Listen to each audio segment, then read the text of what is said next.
From KVUE News in Austin, you're watching Texas This Week with Ashley Goudeau. Good Sunday morning. Concerns about the spread of coronavirus in Texas led to the cancellation of South by Southwest. Let's get to the three things you need to know in Texas politics. City of Austin and Travis County leaders issued a declaration Friday effectively canceling South by Southwest. Festival leaders say they will comply. This is the first time in 34 years the International Interactive Film and Music Festival won't happen. The state of Texas now has the ability to test for COVID-19, the coronavirus. Governor Greg Abbott made the announcement Thursday at the Department of State Health Services lab in Central Austin. That lab, along with 5 others across the state, are able to do the testing now. 4 additional sites will be able to test for COVID-19 by the end of the month. Once all 10 labs are online, the state will be able to test more than 125 patients each day. Millions of Texans turned out to the polls Tuesday to cast their ballots, and it seems some counties across the state weren't prepared. In Travis County, some poll workers were no-shows over coronavirus fears.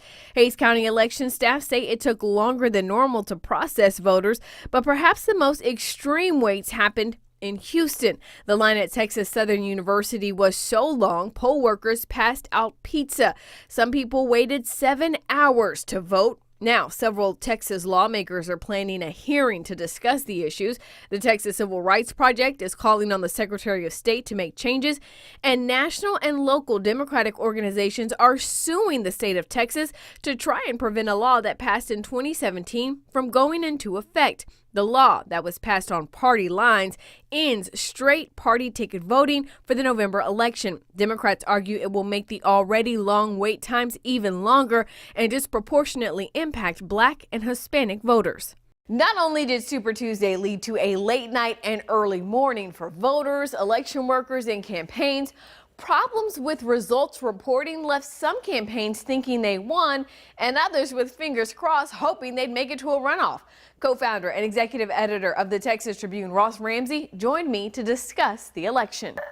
So let's chat a little bit first and foremost about how voting went overall. There were a lot of long lines and problems across the state of Texas. Yeah, there were. There were a lot of places that just clearly were not ready for the number of people that they had. And it's not that the number of people that they got was particularly unusual. Mm-hmm. You know, this was about what you would have expected, you know, looking at the early results and looking at how things were going this year. But it was clear that in a lot of places around the state, they couldn't handle it. Texas Southern University, for example, was like an outlier. Kids in line for up to 7 hours. I say kids, it's probably some faculty in there too.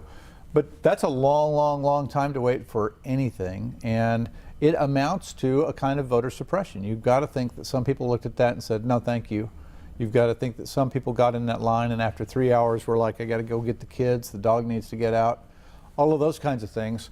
So the state's really got a reckoning here. They're going to have to figure out, you know, how to run elections that allow everybody who wants to vote and ought to vote to vote. Yeah, when we talk about that long line, those long waits, I mean, there were people who hadn't voted at midnight. Right. And so that, of course, pushed back everything else. Well, you can't count them until they cast them. And you know, if people are waiting in line to vote and you're sitting there drumming your fingers waiting for a result, you know, there's no way to count the people in line.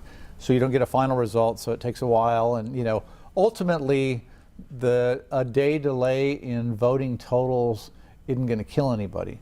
But making people wait in line for that long suppresses votes and prevents people from voting, makes voting more inconvenient, and is really a problem if you're trying to run an efficient and effective democracy. Do you think the problem was just they didn't have enough voting machines? We're hearing there were about, you know, a dozen machines in a very populous area. Yeah, they had a couple of things. You know, there were a lot of people in line. There were some ballots, in some places the ballots were pretty long. You know, there were a lot of questions on them, you know, referendum questions and things like that. And in a lot of places, people are using machines they haven't used before. Right. You know, 15 years with the same machines, and all of a sudden, oh, what's this? A new iPhone, right? So there were a lot of things like that, but all of those things are problems you can anticipate. You know, we knew all of this last week, and they could go through and say, okay, we've done this to take care of that, we've done this to take care of that, we put in more machines. It's the same thing the grocery store does when there's a line of carts. They open another register, and then they open another register. You can do that at voting places too. Another issue that we saw on election day is the results coming in. So not only did you have these long lines and people haven't cast these votes, we've got some differences between what the Secretary of State was reporting and what the counties were reporting. Right. Some of this is how the entry system works, how the information passes from here to here. You're at the county, you take the votes, you've got 100 votes, and then you turn around and you input that into a machine. Oops, did I add a zero? Right? And you get errors like that.